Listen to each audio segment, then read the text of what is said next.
President Yoon Suk-yeol is hosting a number of his African counterparts for bilateral talks, hoping to expand cooperation in key minerals among many other areas. The Korea-Africa Summit kicks off tomorrow. South Korea's National Security Office today decided to fully suspend the 2018 Inter-Korean Agreement, designed to reduce military tension, responding to North Korea's recent campaign of sending trash-filled balloons over the border. President Yoon announced approval of a drilling plan for potential oil and gas reserves off the southeastern coastal city of Pohang, expected to be as much as 14 billion barrels of oil and gas. It's June 3rd, 2024. This is Newscenter. Good evening. Thank you for joining us. I'm Yoon Jung-min. We start with President Yoon Suk-yeol meeting with 10 African leaders at his office on Monday, with the Korea-Africa Summit just a day away. Starting up with the leader of Lesotho, he welcomed those from Côte d'Ivoire, Mauritius, and Guinea-Bissau, among others, and ended the day with the head of Cape Verde. As the host of the summit, it is customary for the head of state to meet with his counterparts from participating nations. And among the 48 participating African countries, around 30 nations leaders will take part in the Korea-Africa Summit. As for the first official event, Yoon will host a banquet for all participants tonight. In the meantime, the president said in an interview with AFP on Sunday that securing critical mineral imports and boosting trade ties with Africa are some of the aims for the summit. A former Korean ambassador to a number of African nations who has been advising the committee organizing the Korea-Africa Summit believes partnership between Korea and the continent must focus on empowering citizens. Our correspondent Oh Soo-young sat down with him. Empowering people and their livelihoods must be at the core of South Korea's partnership with African countries as they look to pursue shared growth, sustainability and solidarity. That's according to diplomat turned academic Park Jong-dae, a leading expert on Korean soft power diplomacy. While Seoul's multilateral engagement with 48 African countries this week comes late compared to other advanced economies, Park says South Korea has unique merits to offer. It is natural, I think, that now we step up and meet the challenge to assume greater capabilities. And that is in line with the government vision, President Yoon Suk-yeol's vision of a global pivotal state. That we want to be also a leader in international fields, in also universal values, okay? And security and promotion of prosperity. And we can share our experiences, which is vital, especially for developing countries. With food shortages, severe weather events, internal conflicts and corruption hindering socio-economic growth in African countries, the former ambassador to Uganda and South Africa raised the need for a people-centered approach rather than temporary military or political solutions. So I think human capital development should be our centerpiece of collaboration because it really determines everything. And Africa does not have challenges in development because it lacks resources or means, or even lack of institutions. They have. But what is the problem is lack of implementation and follow-up, and that requires human capacity, which is not only level of education, but the attitude, mindset for development. Park has told African communities they need not wait for assistance as he initiated various projects in Uganda inspired by the Semao or New Village movement. The community-driven effort in the 70s helped drive South Korea's per capita income from $65 in 1965 to roughly $5,000 by the late 80s. Why it's important is because it stresses ownership. For example, the motto of Semao-Rundong is diligence, self-help, and cooperation. It's not about getting funding, getting assistance, or being dependent. It's about self-empowerment, which I think is crucial for the success of all the development projects. And it's the fastest way that Africa can get out of poverty and to achieve development. He hopes the two-day summit will serve as a springboard for more targeted cooperation between African states and South Korea, as well as non-governmental actors and businesses in areas like agribusiness, digital technology, energy and infrastructure. So your acquaintance with Africa, it stretches beyond your long distinguished career as a diplomat. It goes back to your childhood years as a boy living in Uganda. So on a personal note, how do you hope to see more cultural or people-to-people exchanges between the countries? Yes, having lived in Africa when I was a youngster and having returned as a diplomat, there are certain myths that has to be dispelled. For example, many people think that the living conditions in Africa is very harsh with the detrimental environment. That is not the case. While Africa has huge desert, Saharan desert and Sahel region, but it also has very fertile land. But largely, it has the endowment. It's very much blessed. And also it has rich minerals, precious minerals. So there are huge potential. But what attracted me most is people are very open and pragmatic and flexible. Since this is the first time ever that Korea has invited the vast majority of African heads of state, and it's a very useful occasion to use it as important momentum to jumpstart our collaborative relations and also to spur exchanges, cultural exchanges, people-to-people exchanges, but also academic exchanges. And our goal is to make it successful so that we'll be able to continue this summit on a regular basis. Well, on that note, we really do hope for the success of this first ever Korea-Africa summit. And thank you so much for your time today, Ambassador. Okay, it was a great pleasure. Thank you very much. Thank you. In other news, South Korea says it'll fully suspend the 2018 Inter-Korean military agreement until mutual trust is restored, responding to North Korea's recent trash balloon campaign. Our Pei Yun-ji explains what the suspension means. In response to Pyongyang's sending of trash-carrying balloons, Seoul's National Security Council said it has decided to entirely suspend the 2018 Inter-Korean Tension Reduction Pact until mutual trust is restored between the South and the North. The NSC said on Monday that Seoul will now be able to hold military exercises along the military demarcation line that separates the two Koreas, allowing it to take immediate actions in the case of provocations from North Korea. North Korea on Sunday announced that it would stop sending trash balloons across the border, just hours after the South warned that it's ready to take unbearable measures, possibly resuming blasting anti-Pyongyang messages across the inter-Korean border. We are clearly warning North Korea once again not to engage in provocations such as balloon bombs filled with filth or GPS jamming. If such actions are repeated, we will ramp up our response. The North has said trash balloons were part of countermeasures against propaganda leaflets sent by anti-regime activists in South Korea. But an expert says the intention behind the North's move is because the regime feels its legitimacy is being questioned after feeling belittled and marginalized following the 75 years of inter-Korean competition.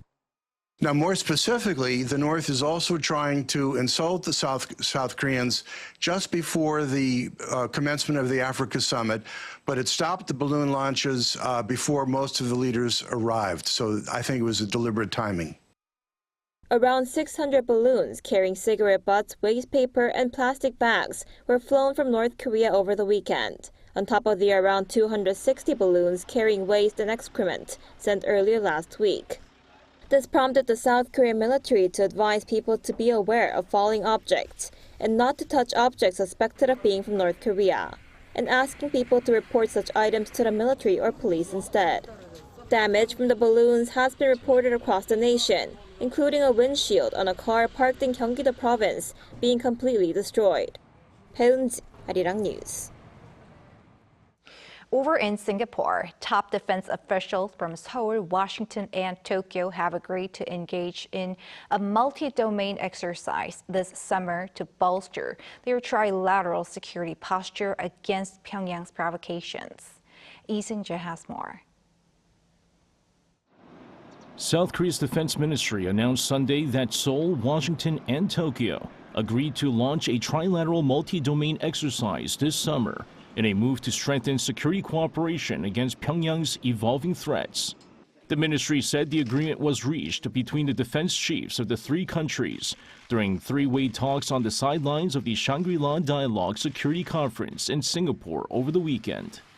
Dubbed Freedom Edge, it will be held across a number of domains, including cyber, air, maritime, and underwater. The exercise takes its name from bilateral exercises the U.S. holds with its two Asian allies, Freedom Shield with South Korea and Keen Edge with Japan. No further details of the planned three-way exercise, including the timing or location, were provided.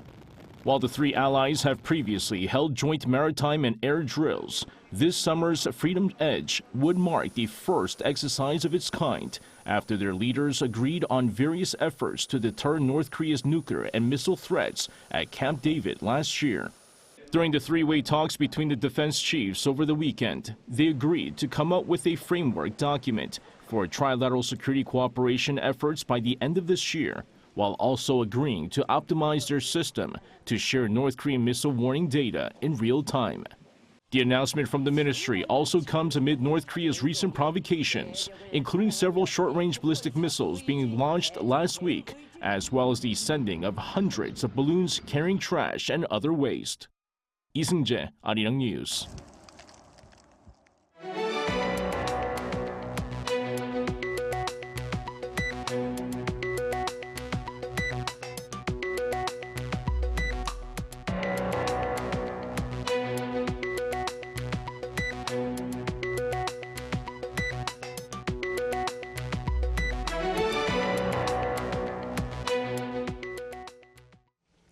President Yoon today announced his approval for drilling for potential oil and gas fields under the East Sea. He indicated a very high chance of prospects of the area holding as much as 14 billion barrels of oil and gas. Our Lee Si-hoo reports. On Monday, President Yoon Suk-yeol announced that he had approved South Korea's exploratory drilling for potentially vast oil and gas reserves in the East Sea off the southeastern coastal city of Pohang. 저는 오늘 산업통상자원부에 동해 심해 석유가스전에 대한 탐사 시추 계획을 승인했습니다. 사전 준비 작업을 거쳐 금년 말에 첫 번째 시추공 작업에 들어가면 내년 상반기까지는 어느 정도 결과가 나올 것입니다. President Yoon said at a briefing in his office, there's a high chance the area may contain as much as 14 billion barrels of oil and gas, according to studies by expert organizations, upon request from the South Korean government. He says the amount is judged to be 300 times the amount of resources discovered in an EC gas field in the late 1990s, and about the amount of natural gas that could fuel the country for more than 29 years. And the field could also contain enough petroleum to last the country for more than 4 years. An Deok-keun, the Minister of Trade, Industry and Energy, said the drilling is expected to begin around December. An suggested a rough timeline afterward if the drilling does confirm the presence of vast reserves. If reserves are confirmed, we expect the commercialization process to begin around 2027 to 2028 and commercial production to begin in 2035. An official at the ministry also explained the success rate of exploratory drilling is around 20%. The government and the Korea National Oil Corporation, along with investments from global companies, will cover the drilling costs. It's expected at least 5 boreholes will be drilled at the cost of over 100 billion Korean won, or around $75 million per drill. South Korea is one of the world's largest buyers of crude oil and gas, according to the Korea National Oil Corporation. The country's energy stocks jumped after the announcement. Lee Si-hoo, Arirang News. Representatives from multilateral development banks, local companies, and the Korean government have gathered here in Seoul for specific talks on ways to strengthen cooperation on climate projects. Our Lee Soo-jin tells us more. Aiding the overseas expansion of South Korea's environmental industry is what the Ministry of Environment and the Korea Environmental Industry and Technology Institute aim to achieve at the 3rd annual Korea-MDB Green Cooperation Forum. Our world faces numerous environmental challenges, from long-standing issues to the pressing climate crisis. KT is hosting this forum to facilitate cooperation between the Korean government and multilateral development bankers in tackling these environmental issues. The forum, which took place on Monday in Seoul, seeks to provide South Korean green tech companies with opportunities to network with MDBs. As international financial institutions that provide economic support for developing countries, MDBs have increased their climate project financing to more than $63 billion from 2016 to 2020. There is an opportunity to collaborate with MDBs in different specific sectors: water and sanitation, water management activities, and also like the waste management. And local companies can benefit from their participation in these projects in various ways. For incentive, there are incentives in the sense that I think once the project is developed very well, it's a win-win issue. I think the market opportunities are there. One local company that's participated in an MDB Green project is Yoon, an engineering and construction consulting company. In 2022, it carried out studies to modernize the existing wastewater treatment facility and sewage systems in Costa Rica to adapt them to climate change. We consider partaking in MDB projects a very lucrative opportunity because it allows us to enter overseas markets. And this year, it will participate in the Inter-American Development Bank's project to improve the infrastructure of sewage treatments in 8 cities in Belize. With more opportunities like this to network, Korean firms will find it easier in the future to get involved in green projects by multilateral development banks. 이수진, Arirang News. The government is considering allowing hospitals to accept junior doctors' resignation letters submitted over 3 months ago to pressure them to return to work. Choi Soo-young has the latest about the ongoing medical dispute. The government announced that it's considering allowing hospitals to accept the resignation letters of trainee doctors who submitted them over 3 months ago when they walked off their jobs to protest the government's medical reform plan. The Health Ministry stated on Monday that lifting the ban on accepting resignations would force these residents to find jobs at other hospitals. If the ban on accepting resignation letters is lifted, the heads of hospitals have said they can ask the residents to return independently, so the government is actively reviewing this. The ministry also said that residents who return will face minimal disciplinary action and that many of their demands, except for the complete withdrawal of medical school expansions, are being reflected in the government's medical reforms. It added that the number of returning residents, though small, was growing, with around 800 out of about 12,000 working at training hospitals nationwide. However, less than 10% of residents from the top 100 training hospitals responded positively to individual consultations at each hospital aimed at encouraging their return as requested by the Health Ministry. Regarding medical students' licensing exams, the ministry stated that the exams and practical tests will proceed as scheduled from September 2nd to November 4th. Following the Korean Medical Association's vote on a further strike, the government expressed regret, urging it to engage in dialogue and acknowledge its responsibility for the prolonged healthcare problems. Additionally, the government said it would closely monitor whether private practice doctors are considering collective action. Choi Soo-young, Arirang News. Here in Seoul, its foreign residents believe Gwanghwamun Square is the capital city's defining landmark. Our An Sung-jin tells us why. The Gwanghwamun complex is a spacious area in Jongno-gu district and is home to not only various companies but also historical sites as well, attracting both local and foreign residents as well as tourists. What makes this area so special?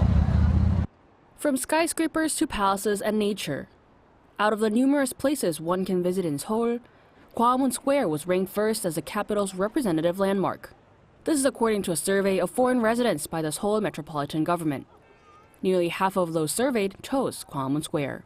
So I think it's pretty amazing to have like the contrast between the old architecture and the mountains. So that I really like. In particular for me, I knew this place because I watched The King, Eternal Monarch. So it's one of my best K-dramas. So I said, oh, I have to go there. So for me, it's based on the K-drama. So yeah. Gwanghwamun Square used to be the main street of the capital Hanyang during the Joseon Dynasty. It encapsulates the history of South Korea through its cultural heritage, including the statues of King Sejong the Great and Admiral Lee Sun-shin. With the historical view of Gyeongbokgung Palace in the background, now this space hosts various cultural events for the public to enjoy. People also gather here to cheer on sports teams or to protest. An expert further explains why this space attracts so many people. A public square attracts a lot of people and acts as a hub. Located in one of the city centers, the biggest attractiveness of this area is that it's completely open and pedestrian-friendly. That's why it makes a great place for tourists as well to come see the view of the palace, the Blue House and Bugaksan Mountain in the background. Whether it's to embrace the historical significance or the modern cultural events it holds, Gwanghwamun Square is open to the public to grasp the Korean experience. An Sung-jin, Arirang News. Over in Mexico, politician Claudia Sheinbaum is poised to become the country's first female president in 200 years of the constitutional history of Mexico. According to Reuters, Sheinbaum, the ruling National Regeneration Movement Party candidate, led with a landslide 56% of the vote in Sunday's election, projecting her victory as the new Mexican president. Sheinbaum emerged as the first official female leader in Mexico by winning the city mayoral post of Mexico City in 2018 and sharing the Nobel Peace Prize with former U.S. Vice President Al Gore in 2007. She pledged to inherit and develop most of the current López Obrador government policies and social programs.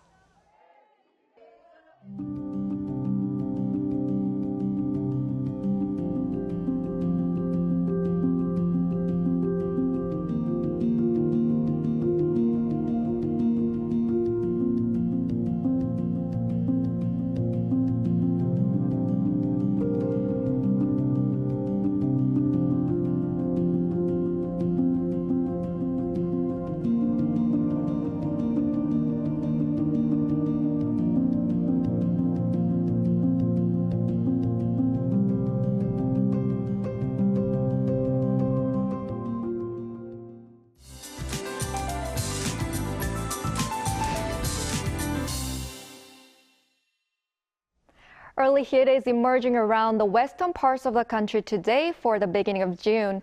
However, there's a possibility of rain until tonight in the southern parts of the country, and there could also be some thunderstorms and hail. Tomorrow will be dry across the country, and the sky will be clear with the occasional cloud.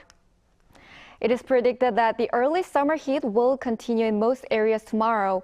Clear skies are in the forecast tomorrow in most areas, with highs hovering around 29 degrees Celsius in Seoul. Morning temperatures will feel similar to today. In the afternoon, the temperature will rise quickly, and it will be hotter than today in most areas. For tomorrow, Daegu and Gyeongju will start off at 13 degrees. Highs will get up to 28 in Daejeon, Busan and Jeju, 24 degrees. The day after tomorrow, the summer heat of up to 30 degrees will continue in Seoul. That's all for Korea. Here are the weather conditions around the world.